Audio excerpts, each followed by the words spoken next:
ஸ்தோத்திரம். அண்டிக் கொள்ளுங்கள். அது நீங்கள் பார்க்கும்போது சங்கீதம் 2வது அதிகாரம் 12வது வசனத்தை நீங்கள் வாசிங்க. அவரை அண்டிக் கொள்ளுகின்ற யாவரும் பாக்கியவான்கள். படிங்க, ஒரு வார்த்தையை படிங்க, கன்னடாவில் படிங்க.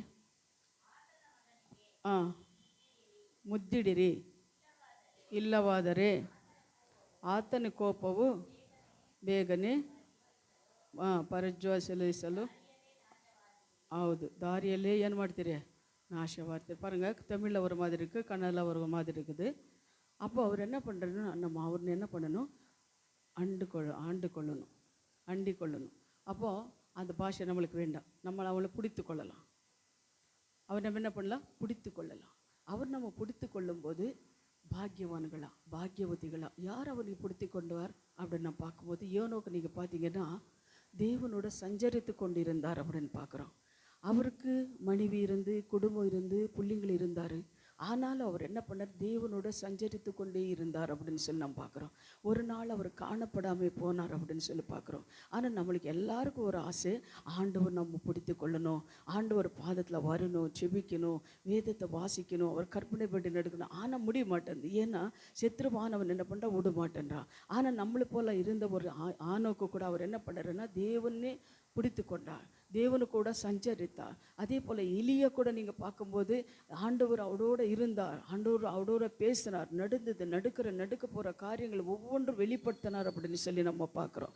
ஆனால் ஆண்டவர் கூட நம்ம இருக்கும்போது, ஆண்டவரை பிடித்து கொள்ளும்போது எவ்வளோ பிரச்சனைகள் வந்தாலும், போராட்டங்கள் வந்தாலும், மரணமே வந்தாலும் கூட நம்மளுக்கு பயம் இருக்காது. ஏன்னா நம்ம கூட இருக்கிறவர் யாருன்னா இயேசு. இந்த உலகத்தில் இருக்கிறவரும் நம்ம கூட இருக்கிறவர் யாருன்னா பெரியவர் இயேசு. அதனால் தேவனே நம்மளோட இருக்கும்போது நம்மளுக்கு எந்த ஒரு கஷ்டம் இருக்காது. இன்னொன்று, நான் ஏதாவது ஒரு கஷ்டம் நம்மளுக்கு வரும்போது, ஏதோ ஒரு போலீஸ் ஸ்டேஷனுக்கு போகணுமோ, இல்லை ஒரு வியாதியோ ஏதாவது வரும்போது நம்ம என்ன பண்ணுறோன்னா, யாரை நம்ம தேடலாம், யார் நம்மளுக்கு உதவி செய்வாங்க, எங்கே நான் போகிறது அப்படின்னு சொல்லி நம்ம துடிக்கிறோம் அப்படியே. ஆனால் நம்ம என்ன பண்ணுறோம், மறந்துடுறோம் யார் இருக்கிறாங்க நம்ம கூட. இயேசு நம்மளோட இருக்கும்போது எதுக்காக நம்ம துடிக்கிறோம், எதுக்காக அடுத்தவங்களை நம்ம தேடுறோம் அப்படின்னு சொல்லி மறந்துடுறோம். ஆனாலும் தேவன் நம்மளோட இருக்கிறாருன்றது மறந்துட்டு அங்கே இங்கே தேடி நம்ம போய் கொண்டிருக்கிறோம். ஹல்லேலூயா. ஆனாலும் கொஞ்ச சிலர் சொல்லுவாங்க, அவர் என்ன பண்ண, நான் உதவி செய்கிறேன் அப்படின்னு சொல்லுவாங்க, வருவாங்க, ஒரு நாள் உதவி செய்வாங்க, 2 நாள் உதவி செய்யுங்க, 3 நாள் கைவிட்டுடுவாங்க. ஆனால் தேவனை நம்ம தேடும்போது தேவன் நம்மளை பிடித்துக்கு கொண்டு நமக்கு உயிர் இருக்கிற நாள் முழுவதும் அவர் நம்மளோட இருக்கிறார். அதே தேவன் சொல்றார், மனுஷனை நம்புவதை பார்க்கலும் கர்த்தர் மேலே பற்றுதலா இருப்பது நல்லவன்னு சொன்ன அந்த வசனத்துப்படி கர்த்தர் நம்ம பற்றி கொள்ளும் போது அவர் என்ன பண்ண, ஒரு நாளும் நம்மளை கைவிடவே மாட்டார். ஆனால் ஒரு நேரத்தில் நம்ம பார்க்கும்போது அவர் கைவிடப்பட்டவங்களை மாதிரி தான் நம்ம காணப்படுவோம். ஆனால் அவர் நம்மளுக்கு பாதுகாவலாக இருப்பார். ஹல்லேலூயா. யார் மூலமாவது கொண்டு வந்து நம்மளுக்கு உதவி செய்கிறவராக இருக்கிறார். நம்ம இந்த வாழ்க்கையில் வாழும்போது, இந்த உலகத்தில் வாழும்போது பிரச்சனைகள், போராட்டங்கள் எல்லாமே நம்மளுக்கு இருக்கணும். அது மத்தியத்தில் யோனோக்கு எப்படி ஆண்டவரோட சஞ்சரித்தாரோ அதுபோல இந்த போராட்டங்களை மத்தியத்தில் கூட தேவனை நம்ம விடாம நாம் சஞ்சரித்து கொண்டிருக்கிறவங்களாக இருக்கணும். அப்ரஹாமுக்கு பாடுகள் வந்து ராத்திரி தியானித்து கொண்டிருந்தேன். அப்ரஹாமுக்கு பாருங்க, ஆண்டவர் மேலே அவ்வளோ விசுவாசம், ஆண்டவர் அவரோட பேசி கொண்டிருந்தார். அப்ரஹாமுக்கு ஒரே ஒரு வார்த்தை சொன்னார், உன் மகனை எனக்கு பலி கொடு அப்படின்னு சொல்லும்போது, அப்போ அந்த அப்ரஹாம் உள்ள எப்படி துடிச்சிருக்கும். ஆனால் அந்த துடிச்சதோட ஆண்டவர் மேலே அப்ரஹாம் எவ்வளோ ஒரு விசுவாசம் வச்சிருந்தான், அந்த காரியம் செய்ய முடியும். அதை நான் தியானிக்கும் போது எனக்கு தோணுது, அளவில்லாத ஒரு நம்பிக்கை, ஒரு விசுவாசம் ஆண்டவர் அப்ரஹாம் என்ன பண்ணார், ஆண்டவர் மேலே வைத்ததுனாலே தான் அப்ரஹாம் என்ன பண்ணார், ஒரு பலி கொடுக்கறது கூட, மகனை பலி கொடுக்கறது கூட அவர் ஆயுதமாக இருந்தார் அப்படின்னு சொல்லி நம்ம பார்க்குறோம். அதுபோல தான் நாம கூட நம்மளுக்கு எவ்வளோ பாடுகள் இருந்தாலும் நம்ம என்ன அவ்விசுவாசம் நமக்குள்ளே இல்லாமல் தேவனு மேலே நம்ம நம்பிக்கையோடு இருக்கணும். தேவனை நம்பும்போது தேவனை ஒரு நாளும் நம்ம கைவிட மாட்டார். ஒரு சின்ன காரியம் மாறும்போதோ, ஒரு ஆக்சிடென்ட் ஆகும்போதோ, ஒரு ஜுரம் வரும்போதோ, எப்படி ஒரு புழு துடிக்கிற மாதிரி நம்ம துடிச்சிடுவோம். பிள்ளைங்களுக்கு யாருக்காவது ஏதாவது ஆச்சுன்னா, ஏதாவது கஷ்டம் வரும்போது. ஆனால் அப்ரஹாம் நினச்சி பாருங்க, எப்படி துடிச்சிருப்பார் நினச்சி பாருங்க. ஆனால் அவருக்கு ஒரு விசுவாசம் என்னன்னா, தேவன் எனக்கு ஏதோ ஒரு நல்ல காரியத்துக்காக செய்திருக்கிறார். ஆனால் அவன் பலி கொடுத்த கூட எனக்கு மறுபடி ஆண்டவர் கொடுப்பார் அப்படின்ற ஒரு விசுவாசம் இருந்திருக்கலாம். இல்லைன்னா என்ன அவர் என்ன சொல்லியிருக்கிறாருன்னா, தேவன் சொல்லி ஒரு சந்ததி நான் ஆசீர்வதிப்பேன்னு சொல்லியிருக்கிறாரு. அப்போ இவர் பலி கொடுக்குறாரு. ஆனால் என் சந்ததி எப்படியாவது ஒரு ஆசீர்வதிப்பார் அப்படின்னு சொல்லி ஒரு விசுவாசம் கூட இருக்கலாம். ஆனால் சாராளை கூட தெரியாமல் கொண்டு வந்து பலி கொடுக்கறதுக்கு ஆயுதமானார் பாருங்க. அதே போல் யோனோக்கு பாருங்கள், எவ்வளோ அந்த அவருக்கும் நம்ம போல் பாடுகளும் உபத்திரங்களும் நிந்தைகளும் அவமானங்களும் சொந்த பந்தங்களும் எல்லாமே இருந்திருக்கலாம். அது மத்தியத்தில் கூட அவர் என்ன பண்ணுறாரு, தேவனை சஞ்சரித்து கொண்டிருந்தார். சஞ்சரித்து கொண்டு வேலை இல்லாமல் வெட்டி இல்லாமல் எப்போ பார்த்தாலும் ஜெபம் பண்ணுறது இருக்கிறது. அது மட்டும் இல்லை, சஞ்சரனன்றது நீ என்ன வேலை செஞ்சாலும் எங்கே போனாலும் வந்தாலும் தேவனை துதித்து கொண்டு தேவனுக்கு உண்மையாயிரு, தேவன் துதித்து கொண்டே இரு. அதுதான் சஞ்சரிப்பு. இல்லை 24 மணி நேரம் பைபிள் எடுத்துட்டு நம்ம சபையில் உக்காந்துட்டே இருக்கணுன்றது மட்டும் தான் கிடையாது. அது மட்டும் கிடையாது. நம்ம சஞ்சரிக்கிறது அப்படின்னு சொன்ன ஏனோக்கு எப்படி சஞ்சரிச்சிருப்பார். அப்ரஹாம் எப்படி அவிசுவாசமாக இருப்பாருன்னா, ஏனோக்கு வேலை செய்யும் போது கூட தேவனை துதித்து கொண்டே வேலை செய்தார். என்ன வேலை செஞ்சாலும் அந்த வேலையில் உண்மையாக இருந்தது. பொய் இல்லை, மோசம் இல்லை, எரிச்சல் இல்லை, கோபம் இல்லை. அவர் என்ன பண்ண உண்மையுள்ள இருக்கிறதுனால, தேவனுக்கு கீழ்ப்படியதுனால தேவர் ஒரு நாள் என்ன ஏனோக்கு காணாமல் போயிட்டார். அப்ரஹாம் அப்படிதான். அதே போல் ஈசாக், யாக்கோபு எல்லாம் அப்படிதான். அதே போல் இன்னொன்று பாருங்கள், இன்னொரு காரியம் என்ன சொல்கிறேன்னா, தானியேல் பாருங்கள், தானியேலுக்கு எவ்வளோ ஒரு விசுவாசம் தேவனு மேலே இருந்த 3 வேளை ஜெபிப்பார். அவர் சிக்க கவியில் எடுத்துக்கொண்டு போய் போடுறேன்னு சொல்லும் கூட அவர் என்ன பண்ணார், ஐயோ வேண்டாம் என்னை விட்டுடுங்க அப்படின்னு சொன்னாரா? எனக்கு அந்த வசனம் இல்லை, அது விட்டுடுங்கன்னு சொல்லலை. அவர் என்ன பண்ணார், தேவனே சரி உங்கள் சித்தம் எடுத்துகிட்டு போய் போட்டார். அவர் சேதப்படுத்தினாரா தேவனு? இல்லை.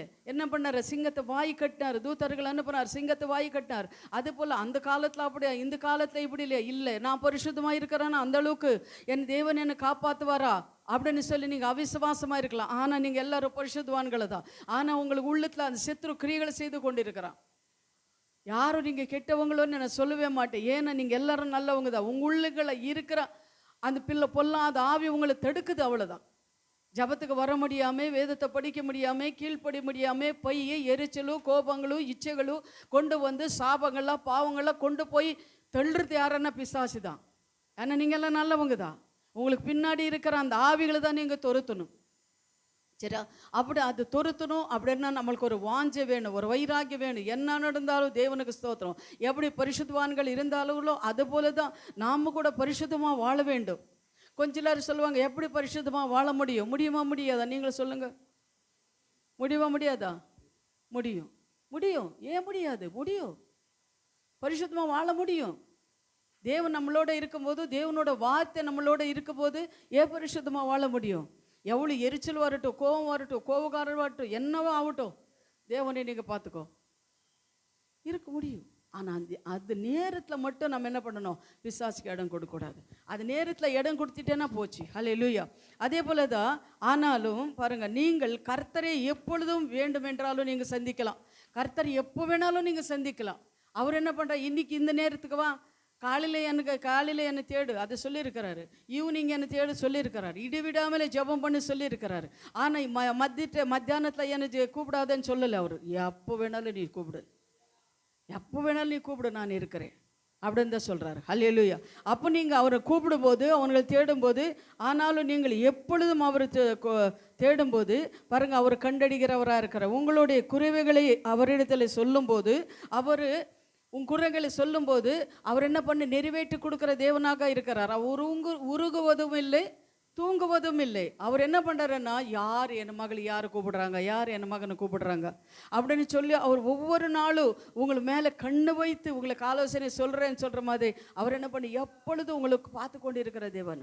யார் யார் அபிஷேகப்பட்டிருக்கிறீங்களோ, யார் யார் தேவனுக்கு உண்மையாக இருக்கிறீங்களோ, உங்களுக்கு ஒரு தூதன் கூட தேவன் அனுப்புகிறார். சரிங்களா?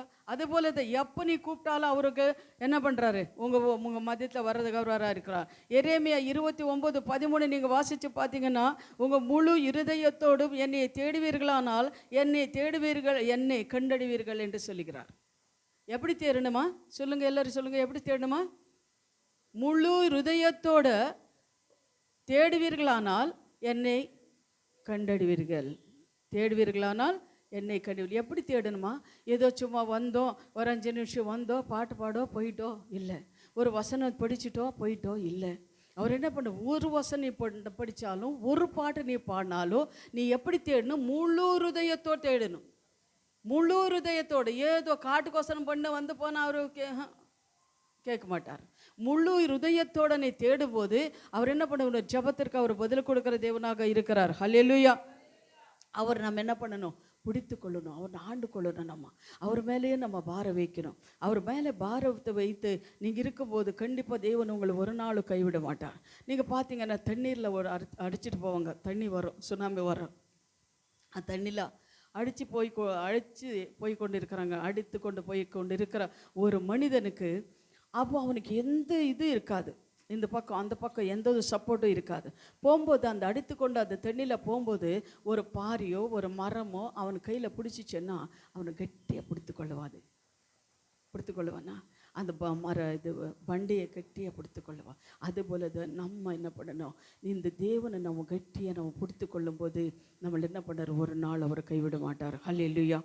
பாருங்கள், யாவீர் மகன் பார்த்தீங்கன்னா நீங்கள் மார்க்கு 5வது அதிகாரம் 23வது வசனத்தில் நீங்கள் பார்த்தீங்கன்னா யாவீரின் மகன் வியாதியாக இருக்கிறாள். மகள் என்ன பண்ணார், வியாதியாக இருக்கிறார். அவளை துடித்து போயிட்டுருக்கலாம். துடித்து ஐயோ வியாதி வந்துச்சு என் மகளுக்கு, எந்தெந்தோ வைத்தியர்களெல்லாம் நான் பார்த்தேன், வியாதியை சுகமாக்கலே அப்படின்னு சொல்லி அவர் என்ன பண்ணியிருக்கிறாரு, ஆண்டவர் தேடி வந்திருக்கிறார். என்ன பண்ணுறது ஒன்றும் தெரியல. ஆண்டவர் தேடி வந்தார். அப்போ ஆண்டவர்கிட்ட வந்து கேட்குறாரு, ஆண்டவரே என் மகள் வியாதியாக இருக்குது அப்படின்னு சொல்லும்போது அவர் என்ன பண்ணாருன்னா, கர்த்தர் என்ன பண்ணி யாவீரின் மகளினை உயிரோடு எழுப்பினார் அப்படின்னு சொல்லி நம்ம பார்க்குறோம். அது யாவீர் இப்போ நம்ம குடும்பங்களில் கூட ஏதாவது ஒரு கஷ்டம் வரும்போது எங்கே நம்ம தேடி போகிறோன்னா, டாக்டர்கிட்ட தேடி போகிறோம், இல்லை வேறு யார்கிட்டாவது நான் தேடி போகிறதில்ல, டாக்டர்கிட்ட தான் நம்ம போவோம். அப்படி இல்லைன்னா ஜெபம் பண்ணுவாங்க கொஞ்சம் சிலர். ஆனால் ஜெபம் பண்ணாலும் கொஞ்சம் அவிசுவாசம் இருக்கும்போது நம்ம என்ன பண்ண, டாக்டர்கிட்ட போய் என்ன ஆச்சுன்னு சொல்லி பார்க்குறோம். அதே போல் தான் யாவீர் என்ன பண்ணுறாருன்னா, தேவனை நம்பி வந்திருக்கிறார். அவர் யாவீர் கேள்விப்பட்டிருக்கலாம், தேவன் மேலே இயேசு இருக்கிறாரு, அவர் எல்லா வியாதிகளிலிருந்து குணம் ஆக்குறாரு அப்படின்னு சொல்லி அந்த யாராவது சொல்லியிருப்பாங்க. அவரை நம்பி வந்திருக்கிறாங்க. ஆனால் நம்பி வந்ததுக்கப்புறம் அந்த ஆண்டவர் அங்கே போய் யாவீர் வீட்டுக்கு போய் அந்த மகளை உயிரோடு எழுப்பினார் அப்படின்னு சொல்லி நம்ம பார்க்குறோம். ஹல்லேலூயா. அதே போல் இதை நம்ம கஷ்டங்கள் வரும்போது, கண்ணீர் வரும்போது, நம்ம தேவனுக்கு உண்மையாக நம்ம வாழும்போது எவ்வளோ கஷ்டம் வந்தாலும் சரி, தேவனை பாதத்தை நீங்கள் வந்து 1 நாள் 2 நாள் 3 நாள் உபவாசம் போட்டு நீங்கள் கண்ணீர் விட்டு கதிரி நீங்கள் ஜெபிக்கும் போது அது என்ன பண்ண, கண்டிப்பாக உங்களுக்கு விடுதலை கொடுப்பார் அப்படின்னு சொல்லி நான் விசுவாசிக்கிறேன். ஏன்னா அவரால் ஆகாத காரியம் எதுவுமே கிடையாது, அவரால் எல்லாம் ஆகும். அப்போ நீங்கள் அவர் நம்பும்போது, அவர் பாதத்தில் வரும்போது, அவங்க சமூகத்தில் வரும்போது, அவங்களை தேடி வரும்போது அவர் உங்களுக்கு விடுதலை கொடுக்குற தேவனாக இருக்கிறார். அது எப்படிப்பட்ட வியாதி இருந்தாலும் சரி, எப்படிப்பட்ட கஷ்டங்கள் இருந்தாலும் சரி, என்ன இருந்தாலும் சரி, அவர் விடுதலை கொடுக்க இந்த உலகத்தில் யாரால முடியாது, தேவனால் மட்டும்தான் முடியும். இந்த உலகத்தில் யாரை நம்பினாலும் யாரும் எதுவுமே செய்ய முடியாது, தேவனை மட்டும் தான் செய்ய முடியும். ஒரு கஷ்டம் வரும்போது அந்த அதிகாரிக்கிட்டே போனால் நல்லா ஆகும், இந்த அதிகாரிக்கிட்டே போனால் நம்மளுக்கு சப்போர்ட்டை கிடைக்கும் அப்படின்னு சொல்லி நம்ம போகிறோம். ஆனால் எல்லாம் இந்த அதிகாரிகளோட பெரிய அதிகாரி நம்மளுக்கு இயேசு இருக்கிறார். அந்த இயேசுன்ற அது அதிகாரிக்கிட்டே போனால் தான் நம்மளுக்கு எல்லாம் விடுதலை கிடைக்கும். அந்த அதிகாரி உள்ளத்தில் பேசணுன்னா கூட இயேசு பேசினாலும் மட்டும் தான் அந்த அதிகாரி நம்மளுக்கு உதவி செய்ய முடியும். ஹல்லேலூயா. ஏன்னா நான் போலீஸ் ஸ்டேஷனுக்கு போகும்போது கூட எனக்கு என்னென்னா ஒரு பயம், ஒரு பக்கம் விசுவாசம். ஏன்னா ஆண்டவர் என்னோட இருக்கிறார் அப்படின்னு சொல்லி என்கிட்ட இருந்த அந்த இது இருக்கு இல்லைங்களா, பாஸ்டர் என்ற அந்த கார்டு எடுத்துகிட்டு போய் அந்த போலீஸ்கிட்ட அவர் கேட்டாங்க என்ன செய்கிறேன் அப்படின்னு சொல்லும்போது நான் அந்த கார்டு எடுத்துகிட்டு போய் நான் காட்டும்போது அவர் உள்ளத்தில் தேவனை பேசினார். ஒரு லேடி உள்ளத்தில் தேவனை பேசி அந்த ஆப்போசிட் பார்ட்டின்னு கூப்பிட்டு அவங்க என்ன பண்ணாங்கன்னா திட்டினாங்க, ஏன் அந்த அம்மா மேலே யாராவது போனீங்கன்னா அவ்வளோதான் அப்படின்னு சொல்லி. சரிங்களா, இது போல தான். அப்போ நான் என்ன நினச்சேன், என்கிட்ட யாரும் இல்லை எனக்கு கூட. ஆனால் அவங்க கூட 50 பேர் வந்துருக்கிறாங்க, எனக்கு கூட யாருமே இல்லை, நான் ஒருத்தி தான் போயிருக்கிறேன். என்கிட்ட இருக்கிறது என்ன, அந்த கார்டு மட்டும் தான் இருக்குது. ஆண்டவர் எனக்கு கூட இருக்கிறார். அந்த போலீஸ் ஸ்டேஷனில் போய் நிற்கும்போது அவங்க எல்லாம் என்ன பண்ணுறாங்க, என்னை மறித்து பார்க்குறாங்க. அந்த இன்ஸ்பெக்டர் சொல்கிறார், அம்மா இவங்கெல்லாம் மறித்து பார்த்துட்டு இருக்கிறாங்க, தனியாக வந்து இருக்கிறீங்க, பத்திரமா போங்கன்னு சொல்லி 2 கான்ஸ்டேபிள் எனக்கு கூட வீட்டு வரை அனுப்புனாங்க. அதுபோல் தான். அப்போ தான் நான் நினச்சேன், என்னோட இருக்கிறவர் யார், இயேசு இருக்கிறாரு. இந்த உலகமெல்லாம் ஒன்றானாலும் தேவன் நம்மளோட இருக்கும்போது யாரும் நம்மளை தொட முடியாது. அந்த விசுவாசம் அன்றைக்கி நான் என்ன பண்ணேன், தேவன் விசுவாசித்தேன். அதுபோல தான் உங்களுக்கு என்ன ஒரு கஷ்டங்கள் வந்தாலும் சரி, ஆண்டவர் உங்களோட இருக்கும்போது, ஆண்டவரை நீ நம்பும்போது, ஆண்டவர் நீ தேடும்போது, அவருக்கு அர்ப்பணிப்படி நீ நடக்கும்போது தேவன் ஒரு நாள் உங்களை கைவிட மாட்டார். 31ஆம் தேதி இங்கே ஜெபம் பண்ணிட்டு போகிறேன், கீழே போகிறேன், சின்னதாக ஒரு தலைவலி தான் வந்தது. நான் ஒரு கிளினிக்கு தான் போகணும்னு நினச்சேன். ஆண்டவர் பரிசுத்தாவியானவர் என் உள்ளத்தில் பேசுகிறாரு, இல்லை அப்போலோக்கு போயிடு. நான் அங்கே போனேன், 1/2 மணி நேரத்தில் ஆப்ரேஷன் பண்ணி எடுத்த தேவன் உதவி செய்தார். எனக்கு எந்த ஒரு ஒளி இல்லை.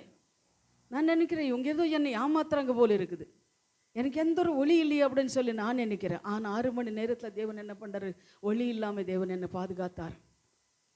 சரிங்களா? டாக்டர் சொன்னாங்க 6 மாதம் நீ அங்கே இங்கே போகக்கூடாது அப்படி இப்படின்னு சொன்னோம். அன்னைக்கு போய் நாங்கள் ஒரு 4-5 நாளுக்கு முன்னாடியா, எத்தனை நாள் ஆச்சு, ஒரு 8 நாளுக்கு முன்னாடி போகும்போது பரவாயில்லை 40% ஓகே, நீ என்ன பண்ண பேசலாம், ஜெபம் பண்ணலாம் அப்படின்னு. இதெல்லாம் யார் காரியம் இதெல்லாம் சொல்லுங்க? இதெல்லாம் ஆண்டவர் நம்மளோட இருக்கிறார். நான் நினைப்பேன், ஏன் ஆண்டவரே இப்போ இந்த 2 மாதமா 3 மாதமா ஓடி ஓடி நான் போனேனே, ஏன் இந்த மாதிரி இங்கே என்னை படுக்க வச்சுட்டீங்க? ஏன்னா தேவன் அதுதான் எனக்கு என்ன தோணுதுன்னா, நீ ஓடி ஓடி சாப்பாடு இல்லாமல் தண்ணி இல்லாமல் நல்லா சாப்பிடாம ஓடுறதுனால தான் உனக்கு படுக்க வச்சுட்டேன் அப்படின்னு சொல்லி தேவன் எனக்கு படுக்க வச்சுட்டாரோ அப்படின்னு சொல்லி தான் நான் நினைக்கிறேன். இன்னும் நீ என்ன பண்ண, நல்ல நல்லா சாப்பிட்டு பலன் எடுத்து நீ போ ஓடு அப்படின்னு சொல்கிறதுனால தான் தேவன் இந்த காரியம் கூட எனக்கு அனுமதித்திருக்கிறார் அப்படின்னு சொல்லி நான் விசுவாசிக்கிறேன். ஹல்லேலூயா. அதுபோல தான் நம்ம என்ன பண்ணி இந்த உலகத்தில் தேவனை தேடணும். கடைசி காலத்தில் தேவனை சொல்லி இருக்கிற தீர்க்க தரிசன வார்த்தைகள் ஒவ்வொன்றும் நடந்து கொண்டு இருக்கிறது உங்களுக்கு தெரியுமோ தெரியாது. ஆனால் அந்த வசனத்தை நீங்கள் வாசிக்கும் போது தான் தெரியும் கடைசி காலத்தில் நாம் இருக்கிறோம். கடைசி காலத்தில் தேவனு சொல்லியிருக்கிற காரியங்கள் ஒவ்வொன்றும் நடக்குது. நாம் இன்னுமே எச்சரிக்கையாக இருக்கணும். இன்னுமே நம்ம தூங்கி கொண்டு இருக்கக்கூடாது. தேவன் வருகை சமீபமாக இருக்கிறது. நம்ம இன்னும் இந்த உலகத்தை தேடிக்கொண்டு உலகத்தை பிடிச்சி கொண்டு இருக்காமே தேவனை நம்ம தேடுறவங்களாக இருக்கணும் அப்படின்னு சொல்லி வேதத்தை படித்தாதான் அவங்களுக்கு தெரியும். அதனால இந்த வேதத்தை படிங்க, புரியலனாலும் பரவாயில்லை, தேவனுக்கு முக்கியத்துவம் கொடுங்க, ஆண்டவர் பாதத்தில் வாங்க, வேதத்தை பிடிங்க. உங்கள் காசோ பணமோ ஆடம்பரமோ ஆஸ்தியோ அந்தஸ்தோ தங்கமோ ஒன்றுமே வராது. அன்றைக்கி ஹாஸ்பிட்டலில் போய் படுத்திருந்தேன். இந்த நகை ஆஸ்தி அந்தஸ்தெல்லாம் எனக்கு கூட வந்துதா இல்லை எங்கள் சொந்த பந்தங்கள் யாராவது எனக்கு கூட வந்தாங்களா? யாரும் வந்தாங்க? என் தேவன் தான் வந்திருக்கிறார். யாரும் வர மாட்டாங்க. எது வர இருக்கா? ஆப்ரேஷன் தியேட்டர் வர வருவாங்க. அதுக்கப்புறம் யாரும் வருவாங்க? யாரும் வர மாட்டாங்க. ஆனால் கடைசி வரை நம்மளோட இருக்கிறது யார்? தேவன் தான். ஹல்லேலூயா. அதனால் நம்ம அதே சொல்கிறேன், மண்ணுக்காக மாணிக்கத்தை விட்டுட மாட்டேன். இம்மண்ணுக்காக இந்த உலக பிரகாரமான காரியங்களுக்காக உண்மையில் தேவன் அந்த மாணிக்கத்தை தயவு செஞ்சு விடாதீங்க. நான் அதை சொல்கிறது, இந்த மண்ணுக்காக இந்த உலக பிரகாரமான காரியங்களுக்காக சொந்தங்களுக்காக பந்தங்களுக்காக உண்மையில் தேவனை விடாதீங்க. நான் அடிக்கடி எனக்கு எது நினைப்பு போகிறதுன்னா, நீதிமொழிகளை கடைசி வசனம் எனக்கு நினைப்பு போகிறது. எடுத்து படித்து பாருங்க. நீங்கள் அவர் என்ன பண்ணுறாரு, நம்ம சொல்லிட்டே இருக்கிறாரு. ஆனால் நம்ம என்ன பண்ணுறோம், கேவலமாக நினைக்கும் போது நம்மளுக்கு ஒரு ஆபத்து வரும்போது அவர் நெகிப்பாரா. அதனால தான் அவரால் ஆகாத காரியம் எதுவுமே கிடையாது. இந்த உலக பிரகாரமான காரியங்களுக்காக தேவனை விடாம முதலாவதாக தேவனோட ராஜ்யம் நீதி நியாயத்தை தேடுங்க. அப்பொழுது உங்களுக்கு எல்லாமே தேவனு கொடுக்கிறார். மனுஷனை பார்க்காத. மனுஷன் அப்படி இருக்கிறா இப்படி இருக்கிறா, அப்படி பேசுறா இப்படி பேசுறா, மனுஷனை பார்க்காத, ஊழிக்காரனை பார்க்காத. நீ பார்க்க வேண்டியது ஆண்டவர் பார்க்கணும். நீ அழிச்சது மனுஷன் அழிக்கல, ஊழிக்காரர் உன்னை அழிக்கல, உன்னை அழிச்சது ஆண்டவர் அழிச்சு இருக்கிறாரு. நீ மனுஷனுக்கு பயப்படாதே, ஊழிக்காருக்கு பயப்படாத, தேவனுக்கு பயப்படு. தேவனுக்கு நீ பயப்படும் போது, தேவனுக்கு நீ நடுங்க போது உன் மேலே பரிசுத்த ஆவியானவர் இறங்குவார். உனக்கு கூடவே அவர் இருப்பார். ஹல்லேலூயா. மனுஷனை பார்க்கறது, மனுஷன் அப்படி, ஊழிக்காரங்களை அப்படி, விசுவாசிகள் இப்படி, இவங்களெல்லாம் நீங்கள் யாரும் பார்க்காதீங்க. நீங்கள் பார்க்க வேண்டிய தேவனை மட்டும் பாருங்க. நீங்கள் எப்படி இருக்கிறீங்க? நீங்கள் கரெக்டாக இருக்கிறீங்களா? அவங்க கரெக்டாக இல்லை, விட்டுடுங்க. நீங்கள் கரெக்டாக இருக்கிறீங்களா? தேவனுக்கு தெரியும் நீ கரெக்டாக இருக்கிறீங்களா இல்லையான்னு. அந்த தேவனுக்கு கரெக்டாக இருங்க. தேவனை பாருங்க, தேவனை விசுவாசிங்க, தேவனை தேடுங்க. தேவன் உங்கள் குடும்பங்கள் அற்புதங்கள் செய்கிறவராக இருக்கிறார். அது என்ன காரியம் இருந்தாலும் சரி, அது எப்படிப்பட்ட காரியம் இருந்தாலும் சரி, நீர் எப்படிப்பட்டவளாக இருந்தாலும் சரி, எப்படிப்பட்டவனாக இருந்தாலும் சரி, தேவன் பாதத்தில் நீ அறிக்கை செய்யும் போது அவர் என்ன பண்ணுறாரு? விடுவிக்கிற தேவனாக இருக்கிறார். ஹல்லேலூயா. அவங்க அப்படி சொன்னாங்க இப்படி சொல்ல, விட்டுடுங்க. அதெல்லாம் அந்த பாவம் இல்லைண்டா. அதை விட்டுட்டு நீங்கள் பாருங்கள், பெத்தேனியில் லூக்கா 10:42 நீங்கள் வாசிங்க. லூக்கா 10:42 பெத்தேனியில் மார்த்தாள் மரியாள் என்று 2 சகோதரிகள் இருந்தார்கள். ஆனாலும் மரியாள் தேவன் பாதத்தில் அவரை ஆண்டு கொண்டிருந்தாள், தேவனை பிடித்து கொண்டிருந்தாள். ஆனால் மார்த்தாள் பல காரியங்கள் எல்லாம் செய்து கொண்டிருந்தாள். அவ என்ன பண்ணா? மார்த்தாள் நல்ல பங்கை தெரிந்து கொண்டாள் அப்படின்னு சொல்லி நம்ம பார்க்குறோம். அது படிப்பா அது படிங்க, யாராவது படிங்க. தேவையானது ஒன்றே, ஆ, மரியாள் தன்னை விட்டெடுபடாத நல்ல பங்கை தெரிந்து கொண்டாள் என்றார். மரியாள் தன்னை விட்டு எடாத நல்ல பங்கை தெரிந்து கொண்டாள். அது போலதான் மார்த்தாலும் மரியாள் அப்படியே பாருங்க. அது ரெண்டு பேரும் அக்கா தங்கச்சி தானே. ஏன் ஒருத்திக்கு அந்த குணங்கள் இருந்து ஒருத்திக்கு அந்த குணம் இல்லை? ஆனால் ரெண்டு பேருக்கும் இருந்தது. ஆனால் இவ என்னன்னா, நம்ம வீட்டுக்கு ஆண்டவர் வந்துட்டு இருக்கிற, நம்ம என்ன பண்ணுறோம், அவளுக்கு ஏதாவது காஃபியோ டீயோ சாப்பாடை செய்யணும் அப்படின்னு சொல்லிதான் இருந்தா, சரிங்களா? ஆனால் இவ என்ன பண்ணுறா, ஆண்டவர் வந்துடுறாரு, பரவாயில்லை உக்காருவார். ஆனால் நான் என்ன பண்ணேன், ஃபர்ஸ்ட் அவர் என்ன சொல்கிறாரோ கேட்கணும். அதுக்கப்புறம் தான் டீ காஃபி சாப்பாடெல்லாம். ஃபர்ஸ்ட் நான் என்ன பண்ணணும், தேவன் என்ன சொல்கிறாரு அந்த வார்த்தை மட்டும் எனக்கு கேட்கணும். அப்படி நான் உக்காந்தா. ஆனால் இவ வந்து கேட்குறான், அவள் வந்து அக்கடி உக்காந்துருக்காளே, உனக்கு கவலை இல்லையா? அப்போ அவர் என்ன சொல்கிறாரு, இல்லைம்மா நீ எனக்கு சாப்பாடு செய்கிற, நீ நல்லவன்னு சொன்னாரா? இல்லைம்மா இவ வந்து இங்கே உக்காந்து கேட்குறாளே, இவ்வளோதாம்மா நல்ல பங்கு தெரிந்து கொண்டான்னு சொன்னாரா? என்ன சொன்னார்? நாம் என்ன வீட்டுக்கு போனால் என்ன பண்ணுவோம், யாராவது வந்து நம்ம கூட வந்து உக்காந்துட்டு நம்ம சொல்கிறதெல்லாம் கேட்டுட்டு இருந்தா, பாரு நான் வீட்டுக்கு வந்திருக்கிறேன், கொஞ்சம் கூட ஊழிக்காரு வந்திருக்கிறேன்னு மரியாதை இல்லாமல் இவன் என்ன பண்ணுறன்னா வந்து உக்காந்துட்டேன் நம்ம கூடவே. சொல்லுவோமா? நம்ம கூட வந்து உக்காந்துட்ட பாரு, ஊழிக்கார் நான் வந்து இருக்கிறேன், ஒரு காஃபியோ டீயோ கொடுக்காம இவன் வந்து என் கூட உக்காந்துட்ட பாரு அப்படின்னு நம்ம என்ன பண்ணோம், பக்கத்தில் இருக்கிறவங்களுக்கு குத்தி குத்தி சொல்லுவோம். ஆனால் இயேசு அப்படி சொல்லலை. அவர் என்ன சொன்னார், இவன் நல்ல பங்கு மரியாளே, நீ பல காரியங்களுக்கெல்லாம் நீ என்ன பண்ணுற, யோசனை பண்ணி கொண்டு இருக்கிற, இவ பாரு நல்ல பங்கு தெரிந்து கொண்டான். அதுதான் இயேசு அப்படிதான் சொல்லுவார். ஆனால் மனுஷன் இப்படி தான் சொல்லுவோம். அதனால தான் அவர் என்ன சொல்கிறேன்னா, அது போலது நாம் என்ன பண்ணணும், நல்ல பங்கு தெரிந்து கொண்டவர்களாக இருக்கணும். அதே லூக்கா 7வது அதிகாரம் 38வது வசனத்தை நீங்கள் வாசித்து பாருங்கள். அப்போ பாருங்கள், ஒரு பாவியான ஸ்ரீ, அவன் என்ன பண்ணுறார், ஆண்டவனை பிடித்து கொண்டாள், ஒரு தைலம் எடுத்துட்டு வந்து அவள் காலுக்கு பூசினாள், அவளை மயிரில் தொடுத்தாள். பாருங்க, அது தொடுத்ததுனால என்ன கிடைச்சது அவளுக்கு சொல்லுங்க? அவளை என்ன பண்ணுறா, ஆண்டவர் ஒரு வீட்டில் உக்காந்து இருக்கும்போது அவள் என்ன பண்ணா, ஒரு தையல் எடுத்துட்டு வந்தா. அவள் எப்படிப்பட்ட ஸ்ரீ சொல்லுங்கம்மா, எப்படிப்பட்ட ஸ்ரீ? பாவப்பட்ட ஸ்ரீ. அவள் என்ன பண்ணுறா, ஆண்டவர் பாதத்தில் வந்து அந்த தையலும் பூசினா.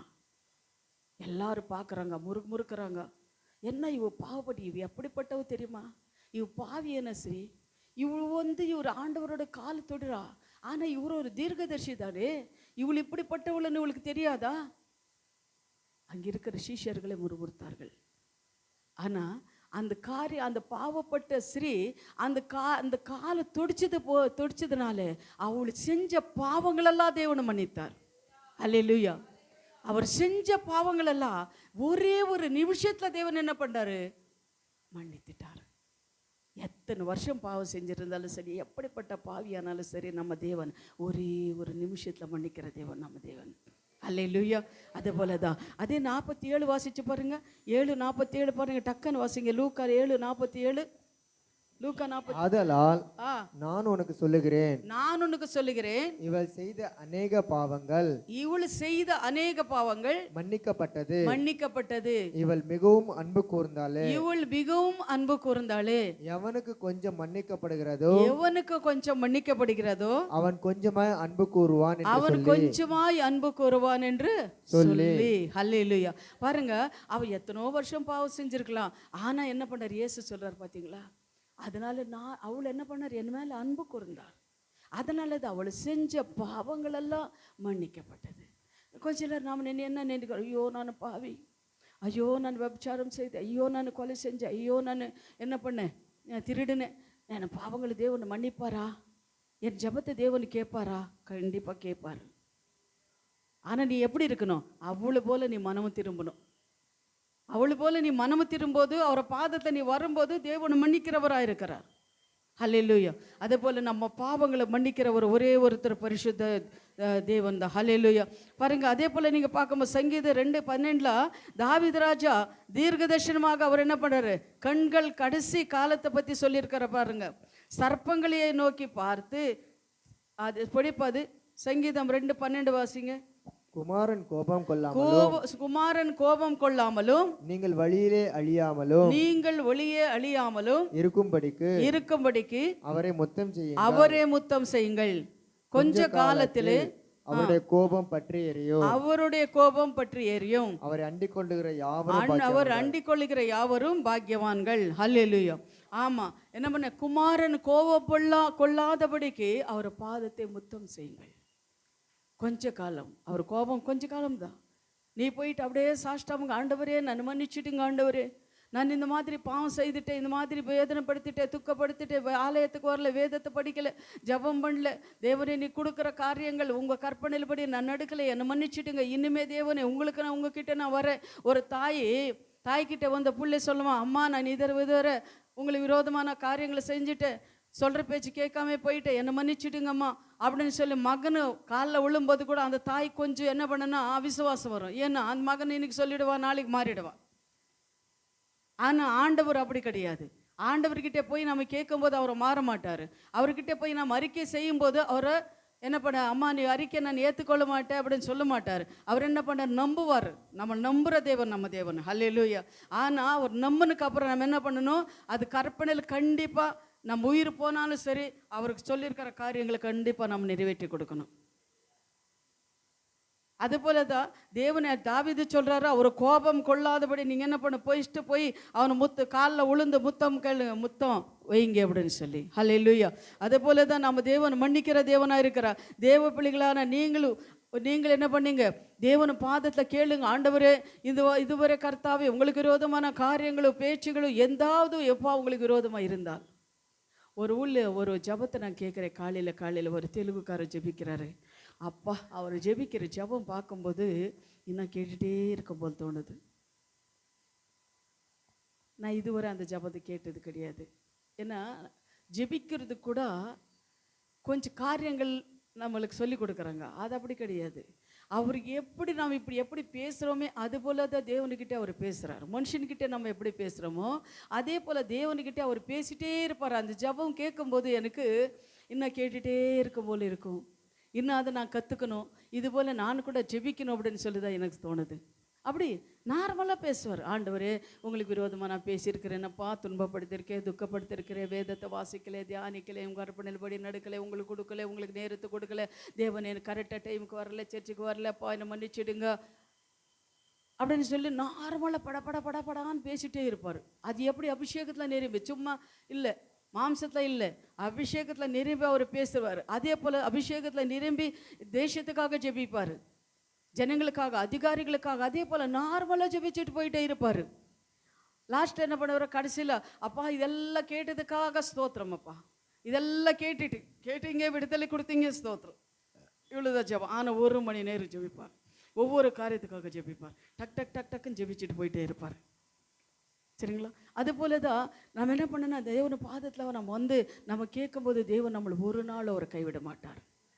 உன்னை விட்டு விலகுவதில்லை, உன்னை என்று கைவிடுவதில்லை, நான் உன்னை விட்டு விலகுவதில்லை, நான் உன்னை என்று கைவிடுவதில்லை, நான் உன்னை காண்கின்ற தேவன், கண்மணி போல் உன்னை காப்பே, நான் உன்னை காண்கின்ற தேவன், கண்மணி போல் உன்னை காப்பே, நான் உன்னை விட்டு விலகுவதில்லை, நான் உன்னை என்று கைவிடுவதில்லை, நான் உன்னை விட்டு விலகுவதில்லை, நான் உன்னை என்று கைவிடுவதில்லை. திகையாதே கலங்காதே மகனே, நான் உன்னோடன் இருக்க பயமே, திகையாதே கலங்காதே மகனே, நான் உன்னோடன் இருக்க பயமே, அற்புதங்கள் நான் செய்திடுவேன், உன்னை அதிசயமாய் நான் நடத்திடுவேன், அற்புதங்கள் நான் செய்திடுவேன், உன்னை அதிசயமாய் நான் நடத்திடுவேன், நான் உன்னை விட்டு விலகுவதில்லை, நான் உன்னை என்று கைவிடுவதில்லை, நான் உன்னை விட்டு விலகுவதில்லை, நான் உன்னை என்று கைவிடுவதில்லை. ஸ்தோத்திரம். எல்லாரும் எழுப்பி நிற்கலாம். எல்லாம் எழுப்பி நின்று தேவன பாதத்தில் சொல்லுங்க, ஆண்டவரே உங்களுக்கு விரோதமான காரியங்களும் உங்களுக்கு விரோதமான பேச்சுகள் ஏதாவது இருந்த தேவனீர் மன்னித்திருங்கப்பா. ஆண்டவரே மனமிருங்க சாமி. தேவனுக்கு ஸ்தோத்திரம் ஆண்டவரே. அப்பா ஸ்தோத்திரம். அந்த பாவியான ஸ்ரீ பாவங்களில் மன்னித்தது போல என்ன பாவங்களில் மன்னிங்க ஆண்டவரே அப்படின்னு சொல்லி ஜெபிங்க ஆண்டவரே. ஆமென் சுவாமி ஸ்தோத்திரம். அந்த பாவியான ஸ்ரீ பாவங்களை மன்னித்தது போல எங்கள் பாவங்களில் மன்னிங்க ஆண்டவரேன்னு சொல்லி ஜெபிக்கிற ஒவ்வொரு பிள்ளைங்கள மேலே தேவனோட கரம் இறங்கட்டும் அப்பா. ஜீவனுள்ள தேவனே ஸ்தோத்திரம் கர்த்தாவே. அப்பா யாவீரின் மகளுக்கு கர்த்தாவே அந்த வியாதியிலிருந்து விடுதலை கொடுத்த தேவனே, தேவனே ஸ்தோத்திரம் சுவாமி. யார் யார் வியாதியோடு இருக்கிறீங்களோ, யார் யார் குடும்பத்தில் தெரிஞ்சவங்களுக்கு வியாதி இருக்கிறதோ அவங்களுக்கு கூட நீங்கள் சொல்லி ஜெபிக்கலாம். யாவீர் மகளுக்கு வியாதி கொடுத்த, வியாதியிலிருந்து சுகத்தை கொடுத்த தேவனே, அதே 18 வருஷமாக இருந்த படுபாடுள்ள ஸ்ரீ கர்த்தாவே, உன் ஆலயத்துக்கு வரும்போது சுவாமி அவளுக்கு கர்த்தாவே விடுதலை கொடுத்த தேவனே, 12 வருஷமாக இருந்த அப்பா ரத்த சிராவணமான ஸ்ரீக்கு விடுதலை கொடுத்த தேவனே, தேவனே எங்களுக்கு நீர் விடுதலை கொடுக்கணும் சுவாமி. உங்களுக்கு விரோதமான காரியங்கள், உங்களுக்கு விரோதமான பேச்சுகளும் உங்களை வேதனைப்படுத்தியிருக்கோம், துக்கப்படுத்தி இருக்கிறோம் கர்த்தாவே. தேவனே ஸ்தோத்திர. நீர் கர்த்தாவே அவங்களை மன்னித்தது போல எங்களை நீர் மன்னித்து கர்த்தா அவங்க பிள்ளைங்களாக எங்களை ஏற்றுக்கொண்டு தகப்பனை எங்கள் பிள்ளைங்களாக ஏற்றுக்கொண்டு உங்கள் ராஜ்யத்துக்கு எங்களை ஆயுதப்படுத்துங்க ஐயா. தேவன் எங்களை வைத்து நீர் என்ன நினைக்கிறீரோ அந்த காரியங்களை கர்த்தாவே செய்யுங்க ஆண்டவரே. ஸ்தோத்திர சுவாமி. வந்திருக்கிற ஒவ்வொருத்தர் மேலே தேவனோட கரம் இறங்கட்டும், உங்கள் அபிஷேகம் இறங்கட்டும் கர்த்தாவே. ஒவ்வொருத்தரையும் ரட்சிங்க கர்த்தாவே. உங்கள் தேவைகளில் சந்திங்க கர்த்தாவே. தேவனே எந்த சாபங்களும் பாவங்களும் கர்த்தாவே இருந்தாலும் இயேசுவின் நாமத்தினால ஒவ்வொருத்தரை விட்டு வெளியே போகட்டும் ஆண்டவரே. தேவனே தேவனுக்காக நான் வாழணும், தேவனோட ராஜ்யம் நான் கட்டணும், தேவன் நான் அணுகளோட எப்பொழுதும் இருக்கணும், தேவனே குளிரோட இருக்கக்கூடாது ஆண்டவரோட கர்த்தா. ஆண்டவர் என்னை மேலே வாந்தி பண்ணி போடக்கூடாது. தேவனே ஸ்தோத்ரா. உங்கள் புள்ளியாக என்னை மாற்றுங்கன்னு சொல்லி ஜெபிக்கிற ஒவ்வொரு புள்ளிகள் மேலே தேவா உங்கள் பிரசன்னம் இறங்கட்டும் ஆண்டவரே. சொல்லி ஜெபிங்க ஆண்டவரே. எப்பொழுது நான் அணுளோட இருக்கணும் சுவாமி. தேவனே உங்களை நான் கர்த்தா உங்கள் பாதபடியில் வரணும் ராஜா, உங்கள் சமூகத்தில் வரணும் சுவாமி. உங்களுக்கு விரோதமான காரியங்கள் என் உள்ளத்தில் இருந்தாலும் ஆண்டவரே அப்பா அது ஒரு விஷயம் எடுத்து போடுங்க ஆவியானவர் என்னை விட்டுன்னு சொல்லி ஜெபிங்க ஆவியானவரே. ஸ்தோத்திரம். என்ன காரியங்கள் இருந்தாலும் சுவாமி அப்பா உங்களுக்கு விடுதலை நீர் கொடுத்து இன்னும் உங்கள் பாதத்தில் கர்த்தா உங்களை தேடி வர கிருபை தாங்க சுவாமி. உங்களை தெரிந்து கொள்ள கிருபை தாங்க சுவாமி. உங்களை அப்பா அவங்க ஒவ்வொருத்தர் மேலே ஒரு அபிஷேகமாக உங்களை மேலே இறங்கட்டும் ஐயா ஆண்டவரே. உங்கள் பாதத்தில் வர ஒரு வாஞ்சை கொடுங்கப்பா, ஒரு தாகத்தை கொடுங்கப்பா. வேதத்தை வாசிக்கிறோன்னு சொல்லி ஒரு வாஞ்சை கொடுங்க கர்த்தாவே. ஸ்தோத்திர சுவாமி. ஏசப்பா எங்கள் ஜெபத்தை நீர் கேட்டதுக்காக பதில் கொடுத்ததுக்காக நன்றி. ஆமேன் ஆண்டவரே. உங்களுக்கு கர்த்தாவே அப்பா ஸ்தோத்திரம். ஆண்டு கொண்டுகளை ஜனங்களுக்கு கர்த்தாவே நீர் விடுதலை கொடுக்கிற தேவனாக இருக்கிறீர். அதற்காக தேவனே உங்களுக்கு நன்றி சுவாமி. இயேசுவின் நாமத்தில் ஜெபிக்கிறோம் என் ஜீவனுள்ள நல்ல பிதாவே. ஆமேன் ஆமேன்.